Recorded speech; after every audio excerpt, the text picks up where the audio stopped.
Initially, ang pinaka-famous before was the parakeets, or what they normally call before as the lovebirds. So, but in the last 5 years, I would say, the African lovebirds, or the agapornis, with the scientific name agapornis, has taken over with regards to the numbers. I would easily say that the African lovebirds is now the dominating breed of small exotic birds in the Philippines. In the last 5-7 years again, the Philippines, especially here in Southeast Asia, is a major exporter of African lovebirds. So we are a source of high-end or high-quality African lovebirds. It used to be Thailand, but when Thailand was hit by the avian influenza, Philippines took over. So we had that big opportunity to take over, and we did well. We took over Thailand, and we're now even exporting to major countries like even Thailand and Indonesia, China, Malaysia, name it. We export as far as Bahrain, Maldives.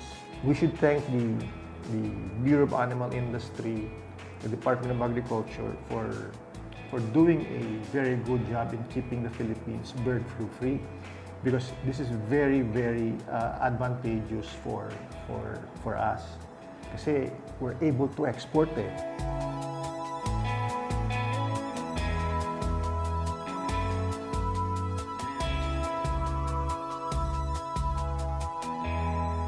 This area, ito yung parang pinaka high-end area namin. This is the section where most of the dun fallows that we have currently are being bred. So all these cages are basically dun fallows ang production. Why dun fallows? Because ito yung pinaka highest na demand at the moment, not only in the Philippines but in the whole world.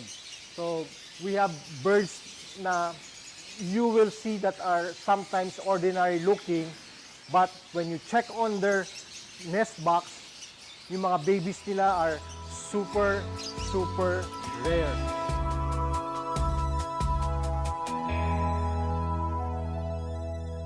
This area would have about 220 pairs, and then on the other side we'll have another 270, 280 pairs in total.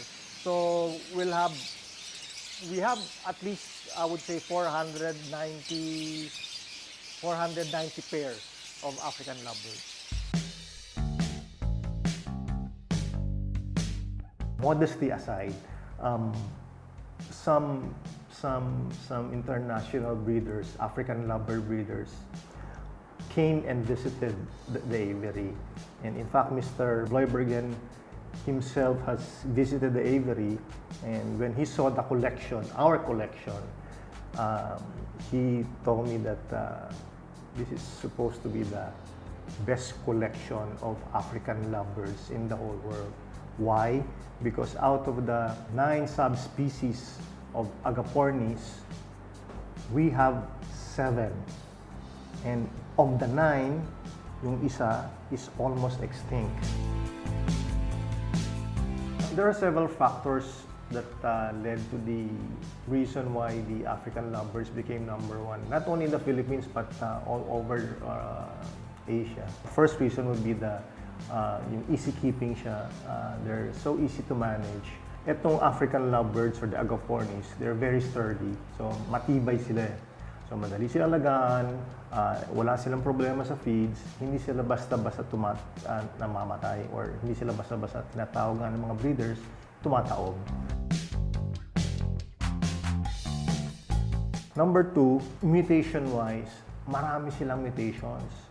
When you talk of mutations, you talk about the colors, So ito, you range from the greens, from the reds, from the blues, from the violets, from the whites. So mas marami siyang binibigay na colors dun sa mga African lovebird breeders.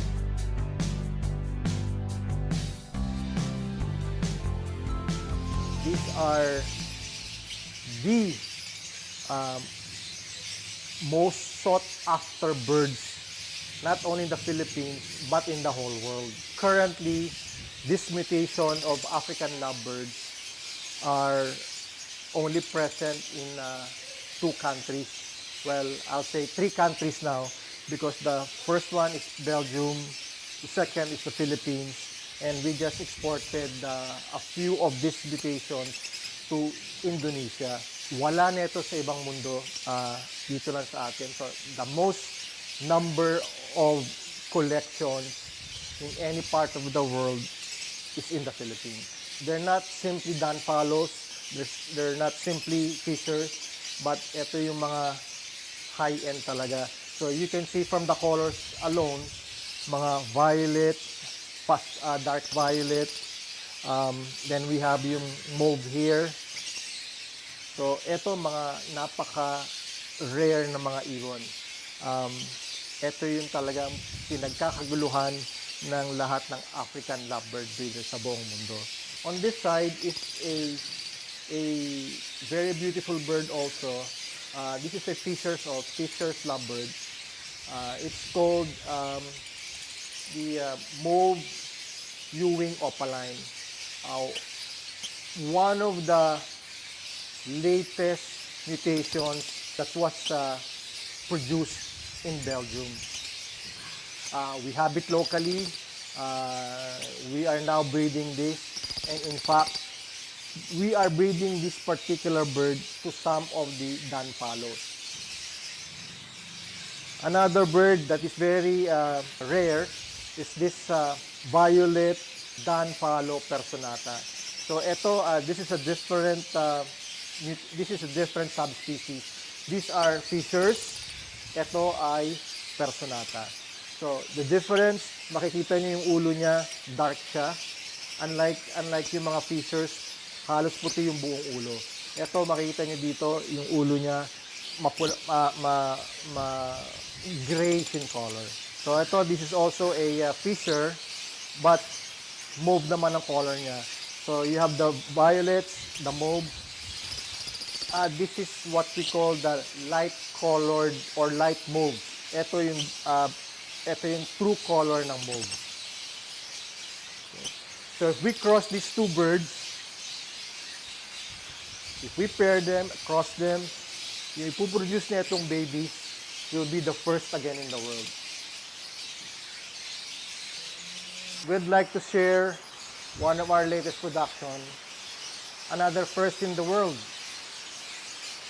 This is a far blue danfalo. So the parents are a danfalo and a far blue fisher. So again, first in the world, first produced in the Philippines. So big demand all over the world.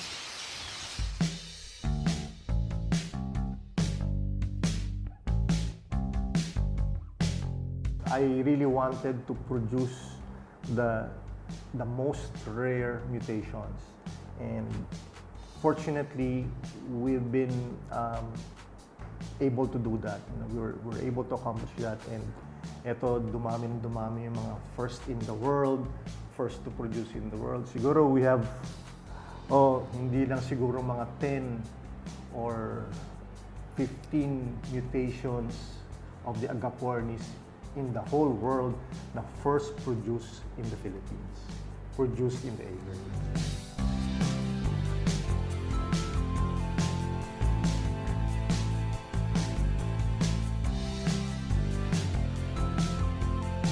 So sa amin, the reason we continuously import every year is because we want to continue producing healthy, most especially healthy birds na makapag-produce ng bagong mutations.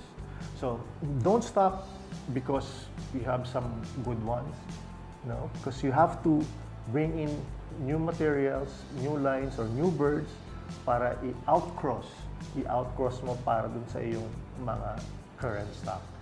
With the outcrossing of this, with the outcrossing of the new stocks dun sa inyong old stocks will produce you better looking birds, much healthier birds.